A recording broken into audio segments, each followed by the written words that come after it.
नमस्कार मित्रांनो, तूही रे माझा मितवा या मालिकेच्या पुढच्या भागामध्ये आता ईश्वरी आणि अर्णव घरी येतात. ईश्वरीला डिस्चार्ज मिळतो आणि गाडीतून जेव्हा ते खाली उतरतात आणि त्या क्षणी काही मुलं त्यांना अगदी घोळका घालतात आणि म्हणतात की चला रंग लावायचा. अर्णवला म्हणतात की तुला रंग लावायचा. अर्णव म्हणतो की ठीक आहे. आणि हे बघा, तर आता ईश्वरी म्हणते की नको नको, कारण त्यांना रंग लावलेला आवडतच नाही, कारण अर्णवला रंग लावलेला आवडत नसतो.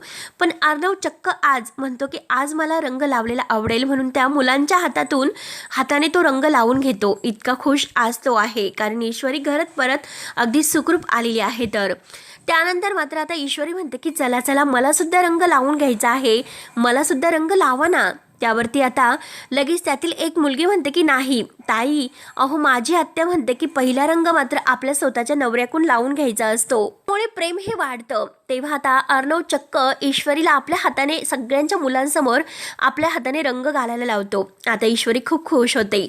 ईश्वरी आता मनात म्हणते की आपल्यातील हे प्रेम आहे ना, ते असंच वाढत जावं, आणि ती रोमॅन्टिक होऊन आता अर्णवकडे पाहत असते. त्यानंतर अर्णव चक्क ईश्वरीला उचलतो आणि रूममध्ये घेऊन येतो. ती रूम सुद्धा आता अर्णवने इतकी छान सजवलेली असते. ईश्वरी जेव्हा आता पाय म्हणजे आता खातोक तिला खाली उतरवतो, अगदी गुलाबाच्या फुलांनी तिचं अगदी जे स्वागत आहे त्याहून चालत मात्र आता जाण्यासाठी त्याने खूप छान डेकोरेशन केलेलं आहे.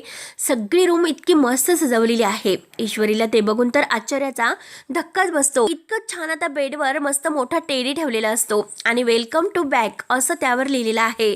आणि अर्णव मात्र आता ईश्वरीला तेथे बेडवर ठेवतो आणि आपला हात पुढे करतो. आता ईश्वरी मात्र आता आपला हात आहे तो प्रेमाने अर्णवच्या हातात देते आणि दोघंही आता त्या जे काही पाकळ्यांचं डेकोरेशन केलेलं आहे तर त्यातून त्या आता ईश्वरीला चालत एकमेकांच्या हाताने नेत असतात. ईश्वरी अर्णवच्या हाताला धरून आता रूममध्ये प्रवेश करत असते त्या फुलांच्या पाकळ्यावरून.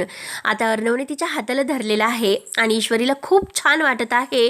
तर मित्रांनो, आता अर्णव ईश्वरी यांच्यातील प्रेमाचं नातं आता फुलत चाललेलं आहे आणि त्यातील आता हा एक असा आनंदाचा क्षण आपण पाहिला. तर मित्रांनो, असंच त्यांचं प्रेम कसं फुलत जातं आणि दोघंही आता एकमेकांच्या अगदी मिठीत कसं येतात हे बघण्यासाठी आपल्या चॅनलला नक्की सबस्क्राईब करत रहा. धन्यवाद.